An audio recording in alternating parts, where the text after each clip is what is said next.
Bonsoir et bienvenue en ce vendredi 2 juillet 2021. Et nous en sommes arrivés ce soir à la méditation numéro 469 et plus particulièrement à la méditation numéro 183 dans le livre de l'Apocalypse que nous méditons depuis le 1er janvier de cette année. Avant de nous replonger dans la méditation et la suite de la lettre à l'église de Philadelphie, prions. Père, dans le nom de Jésus, bien-aimé Saint-Esprit, nous venons à toi avec tel que nous sommes, avec beaucoup de force, avec peu de force, comme nous l'avons pu le voir hier. C'est avec peu de puissance peut-être que nous venons, parce que ce n'est pas nous, par nos propres forces, que nous sommes forts. Mais c'est bien par toi, Seigneur, par notre bien-aimé Saint-Esprit, qui est la puissance la plus importante de tout l'univers qui est en nous, car nous sommes le temple de Dieu. Et tu as bien mis ton esprit en nous, Père. Alors, nous te rendons gloire, nous te rendons grâce, nous te disons merci. Ce n'est peut-être que 5 lettres, mais tu vois nos cœurs. Alors que nos cœurs soient toujours tournés vers toi, que notre esprit brille en toi, avec toi.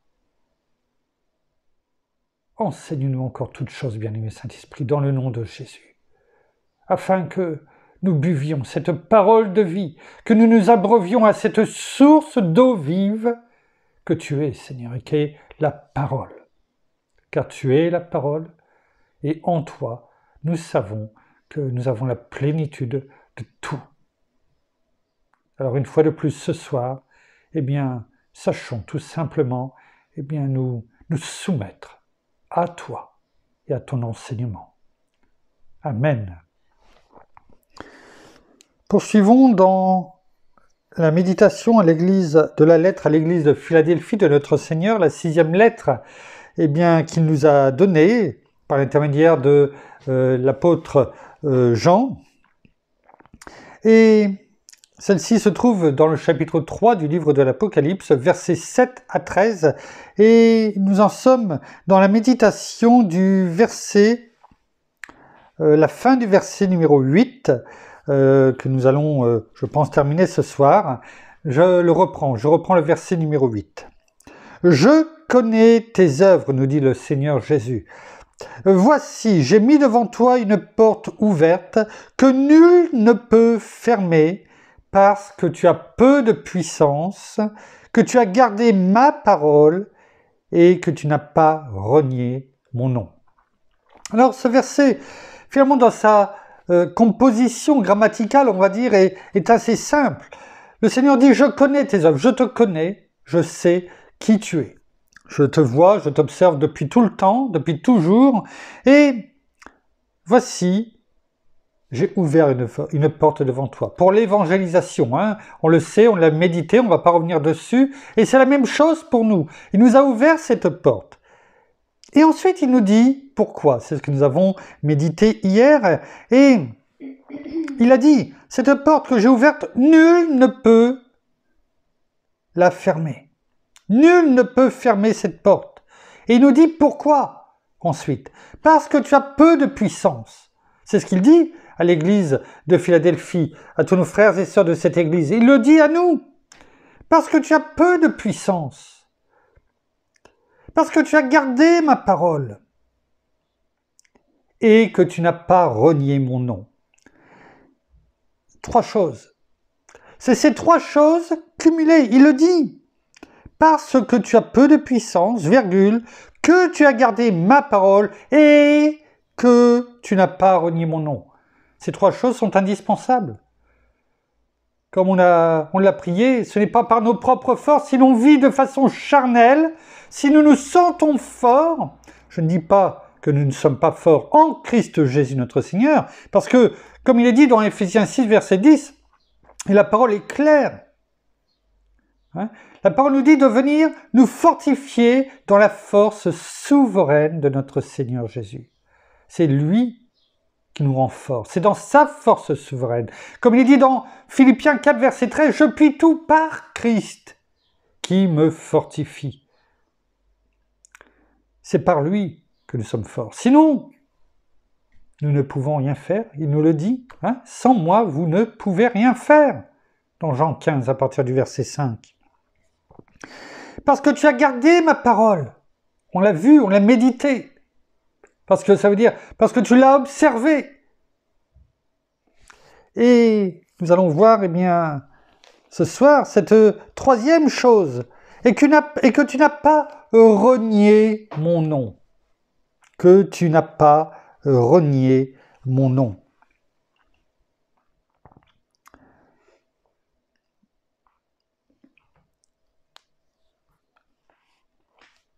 Deux choses dans cette phrase, dans ce verset, dans ces mots de notre Seigneur. Tu n'as pas renié. La première chose que nous allons voir, et c'est... Il le met en avant, le Seigneur. Notre Seigneur le met en avant. En utilisant esprit, ce mot que l'on connaît maintenant.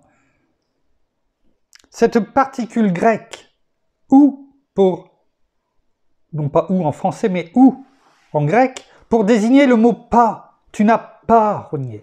On le connaît, on le revient, et il revient, et elle revient, cette particule grecque, et régulièrement. Ça veut dire quoi? Ça veut dire le négatif absolu. C'est-à-dire que jusqu'au bout du bout, tu ne l'as pas voulu, tu ne l'as pas fait.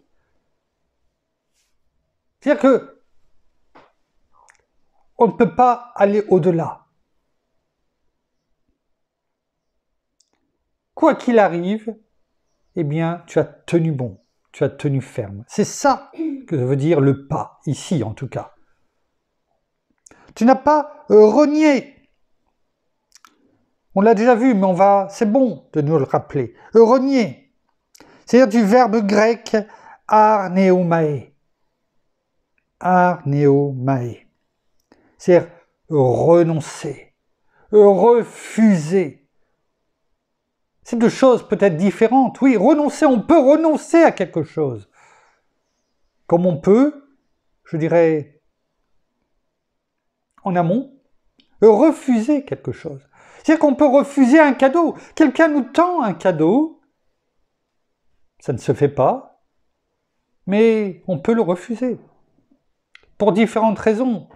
Parce qu'il y a des personnes qui nous regardent et on ne veut pas le prendre, parce que les autres n'aiment pas cette personne et on ne veut pas que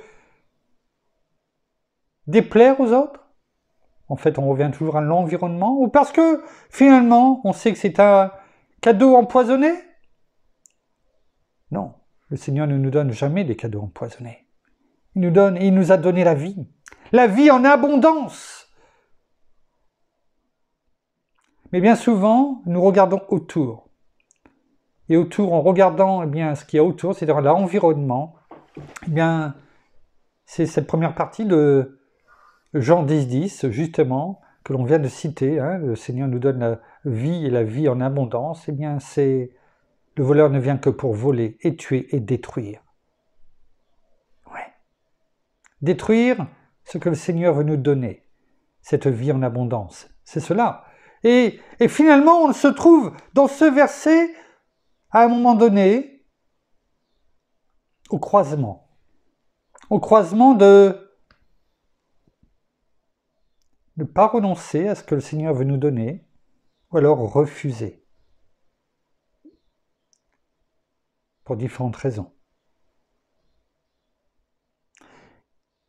Et là, le Seigneur nous dit, j'ai mis devant cette particule pas. Ou, en grec, le négatif absolu. C'est-à-dire que tu n'as même pas, finalement, regardé au choix à faire, tu l'as fait, tout simplement. Tout comme moi, Seigneur Jésus, eh bien, je n'ai pas regardé à moi pour aller jusqu'au bout, c'est-à-dire jusqu'au sacrifice de la croix, pour te sauver, parce qu'à tout moment, j'aurais pu tout arrêter, et 12 légions d'anges m'auraient été donnés. Tout aurait été arrêté. Même pas un mot, simplement une vue vers le ciel, vers mon Père, qui sait toutes choses. Mais je ne l'ai pas fait, parce qu'à travers de mes yeux, au travers de ma vision, ce n'est pas moi que je voyais, c'est toi, c'est moi. Ton salut, ta vie éternelle, parce que je t'aime. Et on y reviendra, eh bien, encore par la suite sur cet amour qu'il nous a donné et qu'il nous donne en permanence. Regardons ce qui est dit dans Matthieu 10. Matthieu, chapitre 10, verset 33. Matthieu 10, 33. Et le Seigneur nous dit, « Mais quiconque me reniera devant les hommes, je le renierai moi aussi devant mon Père qui est dans les cieux. » On l'a déjà vu. Mais il est bon de nous rappeler et de réentendre les paroles de notre Seigneur. Finalement, c'est ce qu'il dit aux méchants. C'est dans le psaume 1er, il est dit mais il n'en est pas ainsi des méchants. Hein. Avant, on a parlé de celui qui plonge ses regards dans la parole. Et dans cette deuxième partie, il est dit eh bien, mais il n'en est pas ainsi des méchants. C'est-à-dire, le verset juste avant, c'est et tout lui réussit. C'est-à-dire en parlant de celui qui plonge les regards dans la parole, qui la médite jour et nuit. Tout lui réussit. Tout ce qu'il fait est réussi. Et là, cette deuxième partie, c'est « Mais il n'en est pas ainsi des méchants. Ils sont comme la paille que le vent dissipe. » C'est pourquoi les méchants ne résistent pas au jour du jugement, ni les pécheurs dans la communauté des justes. Car l'Éternel connaît la voie du juste, et la voie des pécheurs mène à la perdition. Et c'est ce qu'il dit ici. Mais quiconque me reniera devant les hommes, eh bien je le renierai moi aussi devant mon Père qui est dans les cieux. Là encore, on se retrouve dans ce verset à la croisée des chemins. Et le Seigneur laisse toujours le choix. L'Église de Philadelphie a choisi le bon côté. Comme on l'a dit, elle n'a sûrement même pas réfléchi. Est-ce que nous réfléchissons et nous disons, nous nous soumettons totalement à toi? Ce ne sera peut-être pas toujours facile, tu nous l'as dit, mais tu nous as dit aussi, Père, que tu combattais pour nous dans tous les domaines de notre vie, à tout moment. Et la seule chose que tu nous demandes, eh bien, c'est de tenir ferme, comme le dit la parole, eh bien, dans Matthieu 6, 33, de chercher premièrement, toujours dans notre vie, à mettre en premier le royaume et la justice de Dieu. Et tout le reste nous sera donné par-dessus. Si ça nous est donné par-dessus, ça veut dire que ça ne vient pas de nous. Ça vient de quelqu'un qui nous connaît encore plus, c'est-à-dire qui connaît nos besoins. Et l'Église de Philadelphie a mis en pratique cette parole. Sachons en faire de même. Sachons en faire de même. Et donc, on l'a déjà vu, c'est quoi?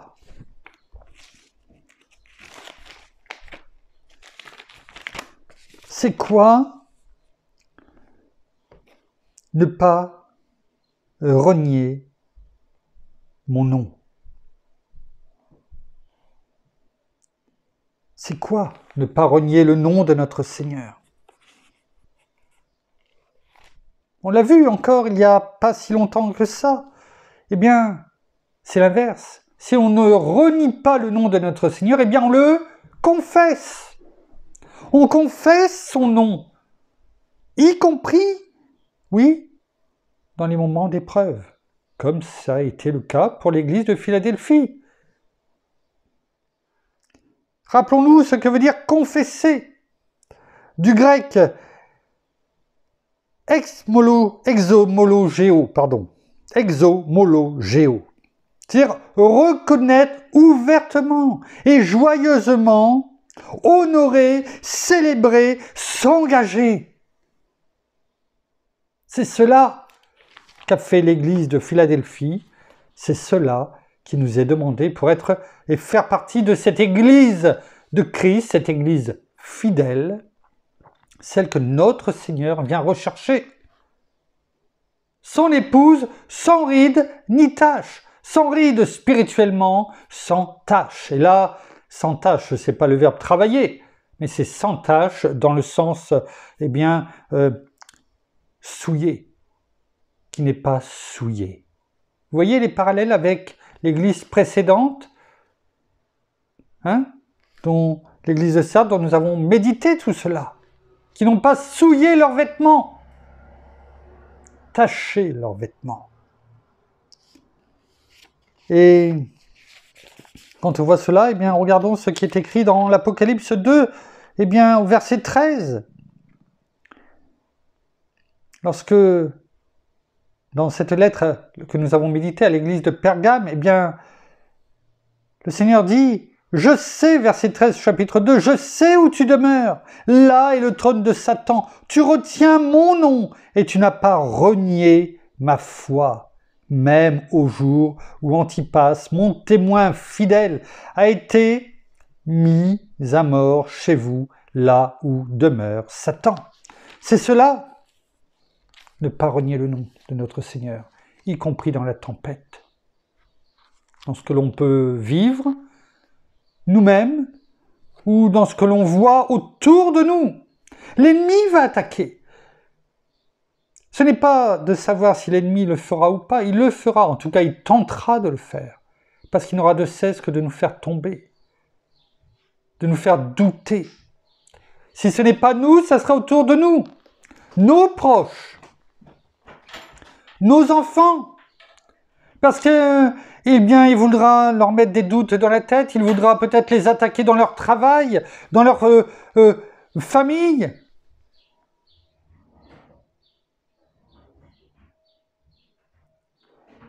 À nous d'être ces témoins fidèles.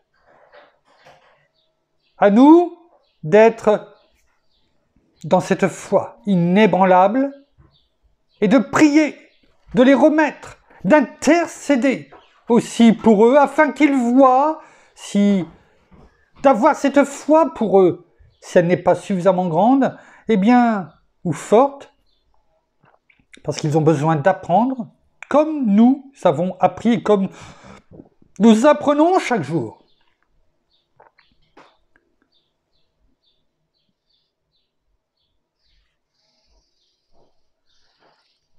Afin qu'ils voient dans ce que Dieu fait au quotidien, notre Père, dans ce que notre Seigneur accomplit en son nom,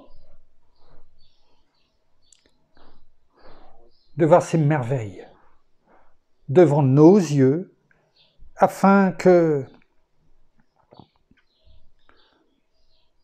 leur foi grandisse.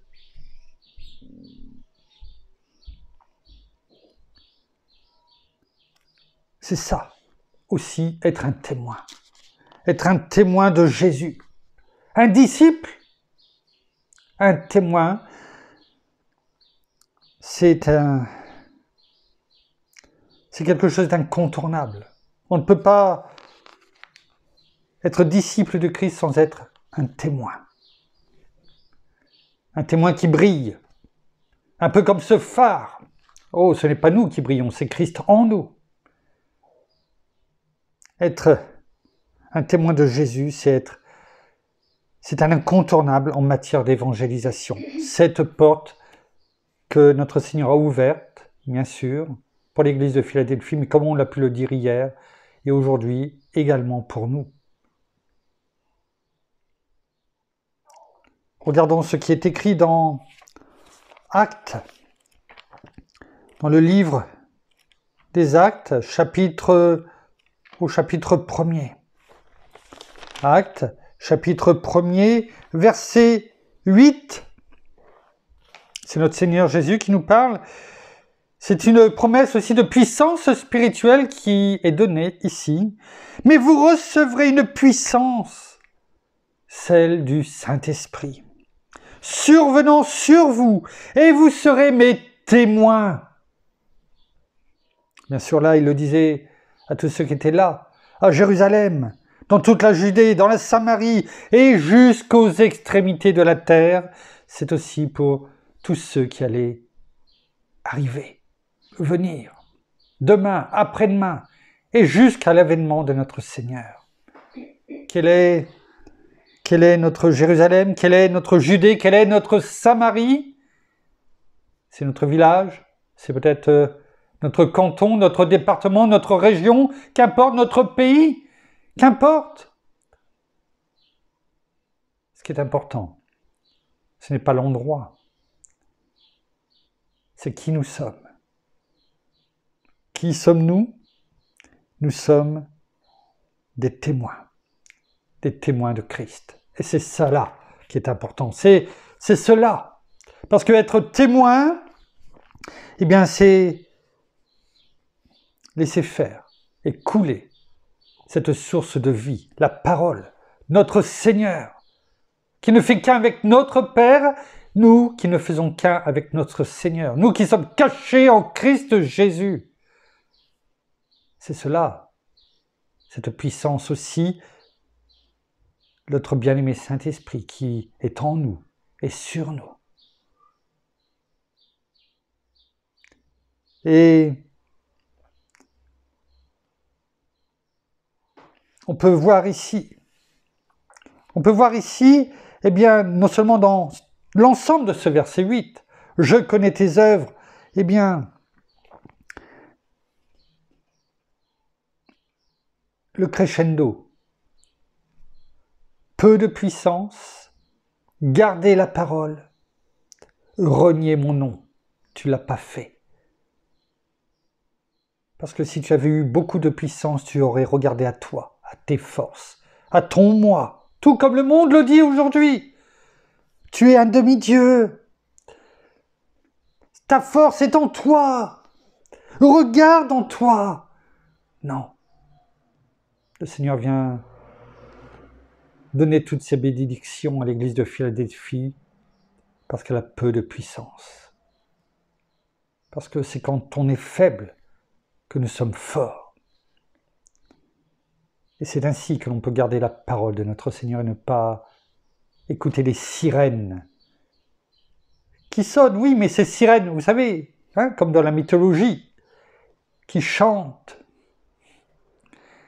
pour attirer ces marins et ces bateaux afin qu'ils se fracassent sur ces rochers de la vie. Ces sirènes du monde qui veulent nous attirer afin de nous faire tomber, nous fracasser, afin que nous nous noyions dans les tempêtes de ce monde. Mais si nous avons peu de puissance, nous sommes forts parce que nous avons la force de notre Seigneur, de notre bien-aimé Saint-Esprit, notre Père qui combat pour nous, parce que nous gardons la parole, parce que nous savons que notre ancre est plantée, descendue au plus profond, et qu'on ne pourra pas la retirer.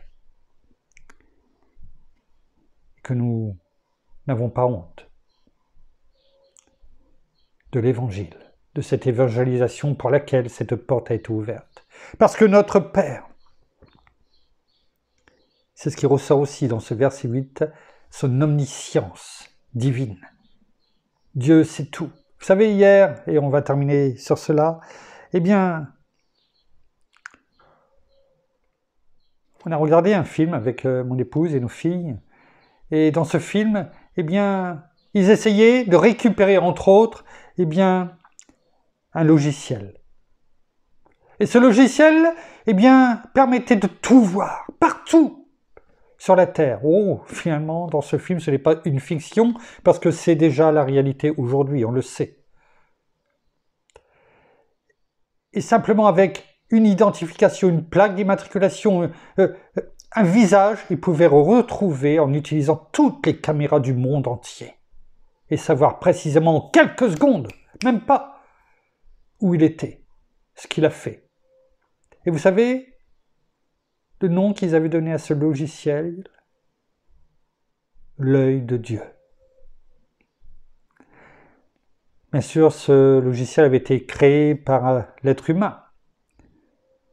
Mais ils savaient finalement, et au travers de ce film, peut-être qu'ils ne l'ont pas vu ainsi, mais qu'importe. C'est ce qui en ressort. Il est toujours bon de ressortir quelque chose de ce que l'on entend, de ce que l'on entend et ce que l'on voit. Eh bien, ce qui est sûr, c'est qu'en le faisant, eh bien finalement, sans le savoir, je pense, peut-être pas, eh bien il rendrait gloire à qui? À Dieu. Parce qu'en donnant ce nom, eh bien, il reconnaissait que Dieu sait tout, voit tout et partout, et qu'il peut tout. Bien sûr, ce logiciel est limité, alors que Dieu est illimité. Rien n'est impossible à Dieu. Et tout est possible à celui qui croit. Alors croyons que tout ce que nous avons entendu encore ce soir, se met en pratique dans nos vies. Non pas parce que tout simplement nous le voulons, mais parce que Dieu le veut dans nos vies. Et qu'il nous a tout donné, en enseignement, en exemple, et qu'il suffit tout simplement de suivre ce qu'il nous a dit encore ce soir, de le croire, parce que la parole le dit. Si tu crois, tu verras la gloire de Dieu. Alors, nous croyons, Père, que ce que tu as dit, est vie en nous, dès maintenant. Nous terminons par la prière. Oh, merci Seigneur, encore pour ta parole ce soir. Merci bien-aimé Saint-Esprit de nous transmettre et de nous montrer tout ce que notre Seigneur veut nous révéler. Oui, pour chacun d'entre nous, prenons pour chacun d'entre nous cette parole certaine qui est vraie, qui vit en nous. Elle n'a besoin que d'une chose, c'est que de vivre en nous, et que cette parole, nous la mettions en pratique tous les jours de notre vie, dans tout ce que nous faisons, dans tout ce que nous disons, dans tout ce que nous pensons. Simplement avoir, non pas sur le bout des lèvres, ton nom, Seigneur Jésus, mais simplement de le déclarer, de le proclamer, de le confesser dans tout ce que nous faisons et te rendre simplement gloire et simplement t'honorer pour tout ce que tu fais pour chacun d'entre nous. Oui, comme nous le savons, que ton nom est magnifique, Seigneur Jésus, sur toute la terre. Alors oui, nous voulons encore déclarer et proclamer l'immensité de ton nom. Oui, nous savons que sans toi, rien n'est possible et que tout est possible, oui, à celui qui croit. Mais que sans toi, nous ne pouvons rien faire. Nous sommes limités, nous sommes enchaînés, mais que avec toi, tu nous as rendu la liberté. Tu as enlevé ces chaînes que nous avions et nous sommes libres non pas de faire ce que nous voulons dans tous les domaines, mais de le faire simplement avec toi, de le faire de manière juste, droite, et comme toi tu le veux, non seulement pour nous, mais aussi pour tous ceux que nous touchons ou que nous allons toucher. Alors merci encore de te manifester à nous, bien-aimé Saint-Esprit. Merci encore d'ouvrir tout simplement nos esprits, nos oreilles, mais aussi nos bouches et notre cœur, afin que nous tenions pour certaines, oui, vraiment cette parole que tu nous donnes chaque jour. Alors que nous la mettions en pratique, que nous soyons ces enfants, tout simplement obéissants, et surtout ces enfants qui sont là et qui veulent tout ce que, faire tout ce qu'il est bon pour toi, Père, parce que toi, tu nous aimes, tu nous as donné tant de preuves d'amour en nous donnant ton Fils pour nous, et surtout, nous savons que tu nous aimes jour après jour. Alors nous aussi, nous voulons te montrer notre fidélité et notre amour envers toi. Alors, soyez tous abondamment bénis, frères et sœurs, et surtout, demeurez fermes dans la foi, dans le nom de notre Seigneur Jésus-Christ de Nazareth. Alléluia. Amen. Merci, merci pour ces paroles. Merci.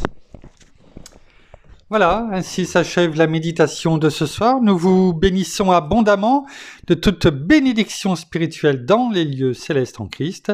Nous saluons, comme à l'accoutumée, nos amis au Québec, au Canada, en France, en francophonie, en France, à Paris et tout autour de chez nous.